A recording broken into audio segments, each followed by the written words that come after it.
How to solve high distance NCERT with Reliance Educare. Students, NCERT की exercise 9.1 question number 3. A contractor plans to install 2 slides for the children to play in park for the children below the age of 5 years. She prefers to have a slide whose top is at a height of 1.5 meter and inclined at an angle of 30 degree to the ground, whereas for the elder children she wants to have a steep slide at a height of 3 meter and inclined at an angle of 60 degree. What should be length of the slide in each case? तो यहाँ दो slides बनानी है। पहले से हमने picture बना रखी है। यहाँ ये स्लाइड आप देख रहे हैं राइट एंगल ट्रायंगल में एच जो है हाइपोटेनस वो स्लाइड को शो कर रहा है जो साइड एसी है, और 1.5 मीटर की हाइट यंगर चिल्ड्रेन के लिए है। इसको हम लोग परपेंडिकुलर की तरह यूज़ करेंगे यहाँ। तो सबसे पहले here in triangle A B C हम लोगों के पास क्या है, तो इंफॉर्मेशन जो है वो we have slide is equal to A C, side A C है, इज इक्वल टू एच, जबकि हमारे पास ए बी जो है वो एज अ परपेंडिकुलर 1.5 मीटर की हाइट दी गई है हम लोगों को, पहले से क्वेश्चन में दे रखी है। तो यहाँ देन साइन 30 डिग्री यहाँ अप्लाइड इसलिए होगा क्योंकि परपेंडिकुलर और हाइपोटेनस का कॉम्बिनेशन साइन के साथ ही होता है, और इसलिए हम लोग यहाँ साइन यूज़ कर रहे हैं। तो sine 30 degree is equal to हम लोग P/H लिख सकते हैं। तो साइन 30 डिग्री की वैल्यू कितनी आती है? साइन 30 डिग्री की वैल्यू 1/2 आएगी, उसे हम लोग लिख लिए। फिर हम लोग यहाँ लिखेंगे साइन 30 डिग्री की value 1/2 is equal to PH। तो हमारे पास परपेंडिकुलर का वैल्यू पहले से है, तो हम लोग लिखेंगे 1/2 is equal to 1.5/h। Perpendicular की जगह हम लोग 1.5 लिख रहे हैं।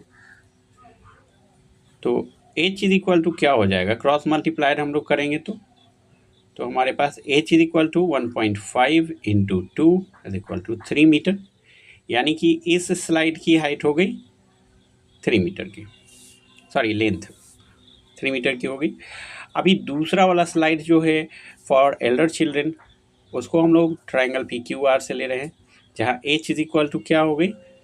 Hypotenuse is equal to slide, और ये PQ जो हो गया वो परपेंडिकुलर, ये हाइट है जिस हाइट पर स्लाइड को लगाया गया है 3 मीटर की है। तो यहाँ इन ट्रायंगल PQR जो कि दूसरे वाला स्लाइड लगने वाला है कॉन्ट्रैक्टर के द्वारा एल्डर चिल्ड्रेन के लिए, तो PR हमारे पास क्या है? PR जो है वो हाइपोटेनस है, आप देख सकते हैं, इज इक्वल टू स्लाइड। अब PQ जो है परपेंडिकुलर है हमारे पास, उसका लेंथ पहले से दे रखा है क्वेश्चन में NCERT ने 3 मीटर का। अब इसमें हम लोगों को फाइंड करना है हाइपोटेनस यानी कि लेंथ ऑफ स्लाइड। तो ये साइन का ये भी कॉम्बिनेशन है परपेंडिकुलर हाइपोटेनस का। साइन 60 डिग्री लेंगे, यहाँ 60 डिग्री का एंगल बन रहा है इसलिए, तो sine 60 degree is equal to हम लोग P/H लिख सकते हैं। साइन 60 डिग्री की वैल्यू क्या आती है? √3/2। फिर हमारे पास परपेंडिकुलर का लेंथ भी मिला हुआ है 3 मीटर, हम लोग लिखेंगे √3/2 इज इक्वल टू 3/h, क्योंकि साइन का P/H होता है, परपेंडिकुलर का हो गया 3। अब क्रॉस मल्टीप्लाइड करेंगे। क्रॉस मल्टीप्लाइड करने पर हम लोगों के पास आता है √3h is equal to 3 into 2।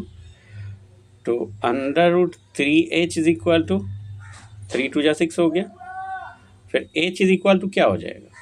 h is equal to 6/√3।